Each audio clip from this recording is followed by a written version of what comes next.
Hi, my name is Rachel Kahn. I'm here to do my third film report about the movie Eternal Sunshine of a Spotless Mind, released in 2004 and starring Jim Carrey and that's not right. The movie was released in 2004. It was directed by Michel Gondry and it stars Jim Carrey as Joel and Kate Winslet as Clementine. The movie recounts two lovers who have undergone a scientific operation to remove their memories of each other in the aftermath of that choice. The narrator of this movie is Joel, and the sounds in the movie accurately reflect what he's feeling in his mind. The first thing that stood out to me watching this movie is how is the one who has control of those thoughts and those memories, but whenever he has these memories, something about them is distorted. As he tries to hold on to the memory of Clementine, as he's recounting these stories to the doctors, telling them about how she is and what she's feeling, something about that is wrong. So there is a scene where they're in their apartment together, and she is representing what he's thinking and feeling. And she's saying, "I'll hide me somewhere that no one would look."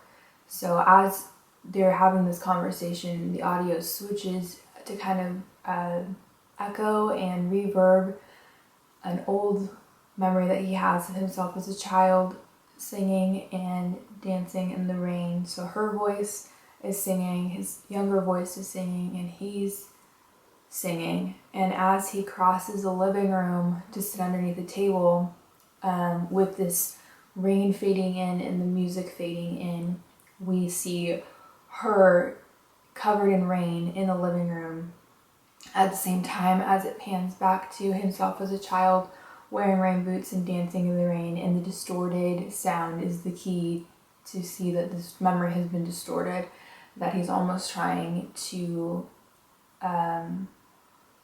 go against the doctors and hold on to something even though he doesn't want it anymore. Another memory to me,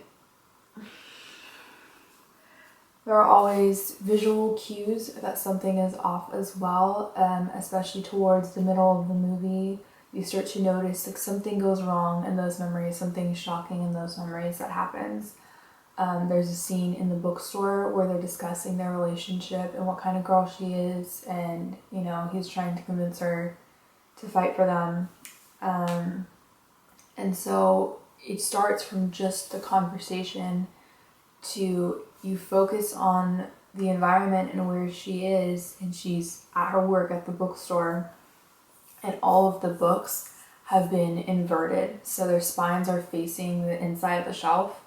And it's just this blank white canvas around her with her bright hair, and she is the only thing that he's honed in on that memory. Nothing matters. It's an environment connected to her. It should be something that's very lively and somewhere that he remembers vividly. But the only thing that visually that matters in that scene is Kate Winslet with her pink hair against this wall of white pages of books that, to me, represent the white pages of the blankness of the memories that he's trying to achieve.